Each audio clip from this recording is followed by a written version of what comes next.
Chapter 1: The Glass Mausoleum. Establishing the suffocating perfection of Elena and Marcus's life. The silence. The routine.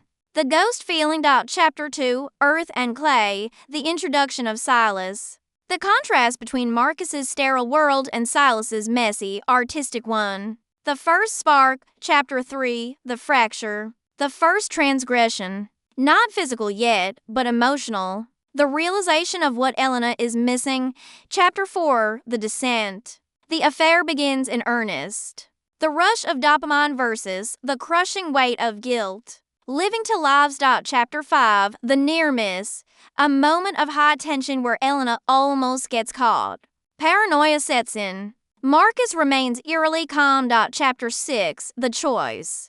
Elena decides she cannot sustain the lies. A moment of moral clarity. She chooses her marriage over the affair. Chapter 7: The Renaissance. Marcus's sudden behavioral shift. The second honeymoon proposal. Nova Scotia. The false hope of reconciliation. Chapter 8: The break. The brutal, emotional breakup with Silas. Elena commits fully to Marcus. Chapter 9: Erosion. The slow crumbling of Elena's external life. The bank issues. The lost clients. The social isolation. Chapter 10: The reveal. The confrontation in the study. The laptop. The full scope of Marcus's surveillance and financial maneuvering. Chapter 11: The deportation. The drive to the airport. The utter helplessness. The transition from the city to the wilderness. Chapter 12: The curator. Life in Nova Scotia. The psychological acceptance of her new reality. The ending. Chapter 1: The Glass Mausoleum. It is strange how silence has a weight to it. You don't notice it at first. It settles like dust on the mantle, fine and imperceptible. Until one day you try to take a breath and realize the air in the room has solidified. That was my life with Marcus. We lived in a marvel of modern architecture. Perched high in the Hollywood Hills, it was a structure of steel beams and floor-to-ceiling glass. A house that promised transparency but offered only exposure. From the street, we looked like the gods of the modern age. Marcus, the senior risk assessment strategist for a global venture firm, a man whose mind was a steel trap of probabilities and outcomes. And me, Elena, the sought-after landscape architect who could tame the wildest terrain into submission. We were beautiful. We were wealthy. We were dead. It was a Tuesday evening in November when I first realized I had vanished.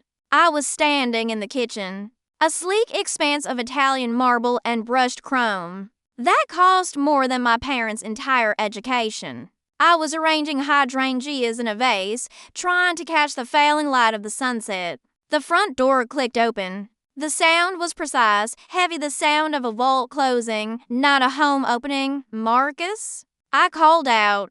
My voice sounded thin. Absorbed instantly by the high ceilings, study, came the reply. One word. A directive, not a greeting. I heard his footsteps. The rhythmic clack, clack, clack of his Oxfords on the polished concrete floors. He didn't come to the kitchen. He didn't ask about my day. He walked past the doorway, a shadow in a tailored suit, and vanished into the sanctuary of his office. I stood there, holding a blue hydrangea that was slowly wilting from the heat of my hand. I walked to the doorway of his study. He was already seated, the blue light of 3 monitors illuminating his face. He was a handsome man in a sterile, statuesque way. High cheekbones, hair that never dared to move out of place, eyes the color of slate. He was typing, his fingers flying across the mechanical keyboard, entering data into endless spreadsheets that dictated the rise and fall of companies I had never heard of. Dinner is in 20 minutes, I said, leaning against the door frame. I made the sea bass. He didn't look up. Send a calendar invite for 7:30. I have a call with Tokyo. I'm standing right here, Marcus. You don't need a calendar invite. He stopped typing. He turned his chair slowly, fixing me with that gaze, the one that made me feel like an anomaly in his dataset. Efficiency, Elena, it creates order. Order creates peace. He turned back to the screens. I walked back to the kitchen and scraped the sea bass into the garbage disposal. The grinding noise was the loudest thing that had happened in our house in months. We had been married for 10 years. The first 3 were a blur of ambition and acquisition. We were building an empire of 2. We finished each other's sentences. We critiqued art together. We made love with a kind of athletic intensity. But somewhere along the line, the empire was built. And we were left standing in the throne room with nothing to say to one another. Our conversations had devolved into logistics. The housekeeper is coming on Thursday. The gala is on Saturday. Wear the black dress. The landscapers need to check the irrigation system. We were to CEOs merging our domestic lives, devoid of intimacy. I ate a yogurt standing over the sink, watching the lights of Los Angeles twinkle below me like a fallen galaxy. I felt like a ghost haunting my own life. I was perfectly preserved, well-dressed, and entirely invisible later that night. I lay in bed reading a book I wasn't absorbing. Marcus came in at 11 p.m. sharp. He brushed his teeth for exactly 2 minutes. I timed it once and slid into bed. He kissed my cheek. It wasn't a kiss of affection. It was a kiss of maintenance. It was the way you check the oil in a car to make sure it keeps running. "Good night," he said. "Marcus," I whispered into the dark. "Do you ever feel like we're just waiting? Waiting for what?" His voice was already thick with sleep.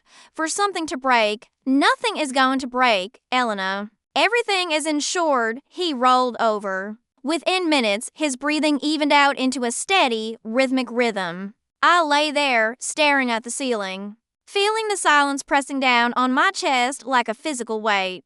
I didn't know it then, but I was wrong. Things do break. And sometimes they don't make a sound when they shatter. Chapter 2, Earth and Clay. The rebellion began with dirt. My life was clean. My house was clean. My husband was clean. I craved mess. I craved something that couldn't be quantified on a spreadsheet. I was commissioned to redesign the courtyard of a boutique hotel in Santa Monica. It was a massive project, the kind that would end up in Architectural Digest. I needed a centerpiece. Something raw and visceral to offset the clean lines of the manicured hedging I had planned. That was how I found Silas. His studio was in an industrial warehouse district downtown. A place where the air smelled of exhaust and tacos. When I walked in, the first thing that hit me was the smell of wet clay, turpentine, and cheap coffee. It was overwhelming. It was alive. Silas was standing on a ladder, hacking away at a massive block of plaster with a chisel. He was covered in white dust. He wore jeans that had holes in the knees, not the fashionable kind, but the kind earned from friction and work, and a t-shirt that was soaked through with sweat.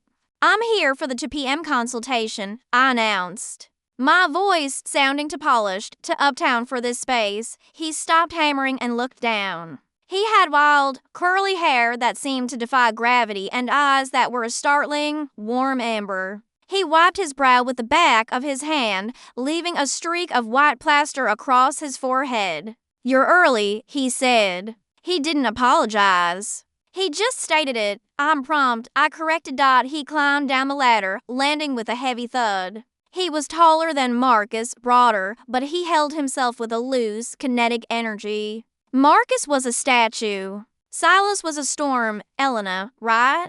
The landscape queen. He grinned. It was a crooked, easy grin. "I saw your work on the Getty Private Gardens. A little rigid for my taste, but the symmetry was impressive." "Rigid?" I bristled. "It's called structured elegance." "Sure," he laughed, grabbing a rag to wipe his hands. "Structured. That's a polite word for controlled. You don't like it when things grow outside the lines, do you?" "I'm paying you for a sculpture, Mr. Vance, not a psychoanalysis, Silas," he said. "Mr. Vance is my father, and he's an accountant."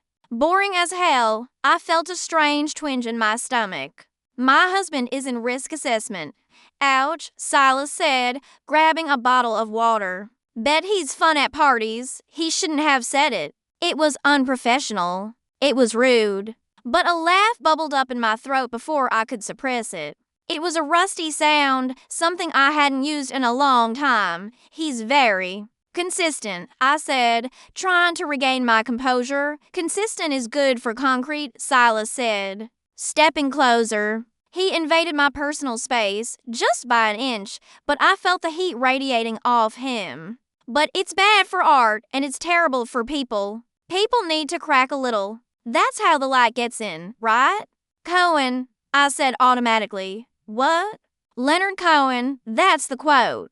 There is a crack in everything. That's how the light gets in. Silas smiled, and this time, it wasn't mocking. It was genuine. You read poetry, landscape queen? I used to, I said softly.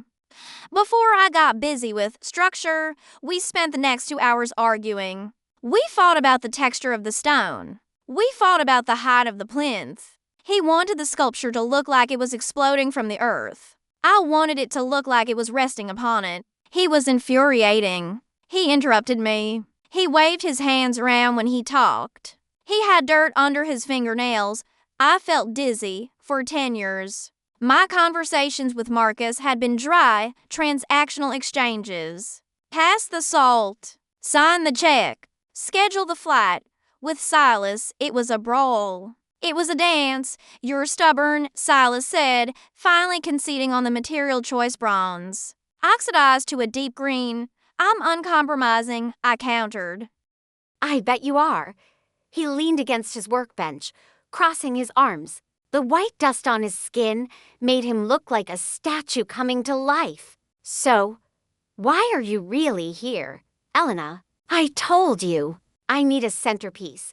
No, he shook his head, his eyes locking onto mine. You could have hired 100 sculptors in this city who would have just said yes, ma'am, and taken your check. You came to the guy known for being difficult. Why, I looked at him.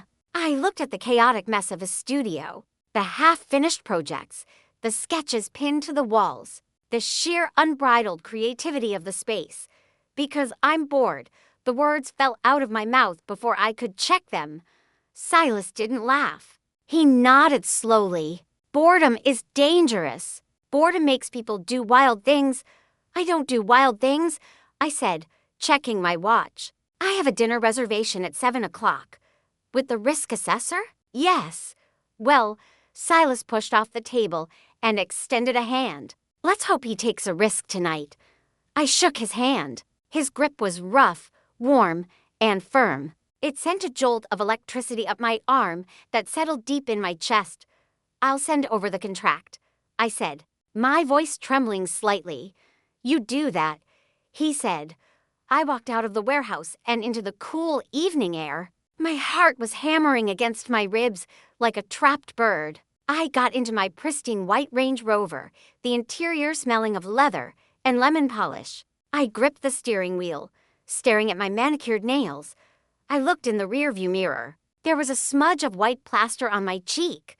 I should have wiped it off. I should have been horrified. Instead, I stared at it, fascinated. It was a mark, proof of contact. Proof that for 2 hours, I hadn't just been a ghost floating through a glass house. I had been solid. I started the car and drove home to the silence, but the smell of clay and turpentine lingered in my nose, louder than any alarm bell.